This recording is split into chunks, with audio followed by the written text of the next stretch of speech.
कांग्रेस के पूर्व अध्यक्ष राहुल गांधी की भारत जोड़ो न्याय यात्रा इन दिनों लोकसभा सीटों के लिहाज से देश के सबसे बड़े राज्य उत्तर प्रदेश में है। ऐसे में यूपी में इस यात्रा के दौरान समाजवादी पार्टी के प्रमुख और इंडिया गठबंधन में शामिल अखिलेश यादव के पहुंचने के कयास लगाए जा रहे थे।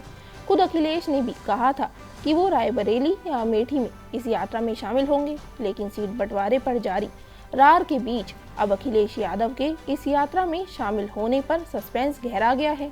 ऐसा इसलिए भी है क्योंकि अखिलेश यादव ने एक दिन पहले ही दो टूक कह दिया था कि अगर कांग्रेस के साथ गठबंधन फाइनल नहीं हुआ तो वो राहुल गांधी के साथ रायबरेली की यात्रा में शामिल नहीं होंगे। वहीं अब खबरें आ रही है कि अखिलेश की पार्टी ने कांग्रेस को 17 लोकसभा सीटों का फाइनल ऑफर भी दे दिया है और इन सभी सीटों की लिस्ट कांग्रेस को भेज दी गई है। हालांकि अभी तक कांग्रेस का कोई रिस्पॉन्स नहीं आया है। ऐसे में अखिलेश यादव का रायबरेली में राहुल गांधी की न्याय यात्रा का हिस्सा बनना मुश्किल होता जा रहा है।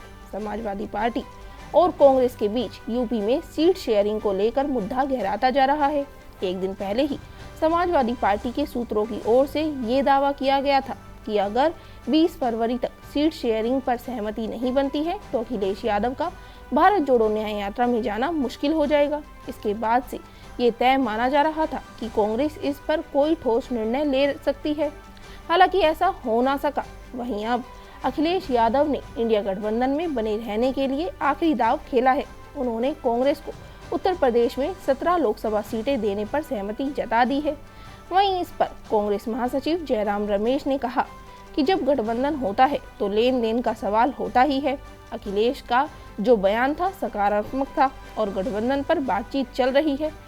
वहीं मीडिया रिपोर्ट से मिली जानकारी के मुताबिक दोनों दलों के बीच कुछ सीटों को लेकर ही पेंच फंसा है। कांग्रेस मुरादाबाद और बलिया की सीट भी मांग रही है, लेकिन सपा इसके लिए तैयार नहीं है। कहा तो ये भी जा रहा है कि मुरादाबाद को लेकर समाजवादी पार्टी समझौते के मूड में बिल्कुल भी नहीं है। वहीं कांग्रेस भी मुरादाबाद सीट के लिए अड़ी हुई है। मीडिया रिपोर्ट्स की माने तो कांग्रेस बिजनौर की सीट भी चाहती है, लेकिन सपा ये सीट देने के लिए भी तैयार नहीं है।